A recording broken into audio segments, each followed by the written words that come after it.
ఏం ముఖం పెట్టుకొని ఈ సభానాయకుడిని రేవంత్ రెడ్డి గారిని ముఖ్యమంత్రి గారిని పట్టుకొని ఇంకా మాట్లాడుతున్నారు. దేనికి మాట్లాడుతున్నారు అధ్యక్ష? ఏం చేశారని, ఏం గొప్పలు సాధించారని, ఏం చేశారని?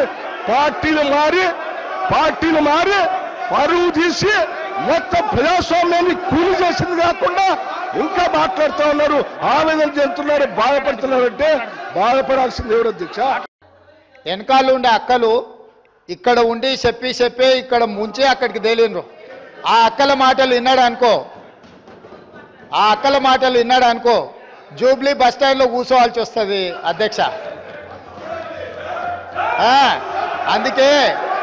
అందుకే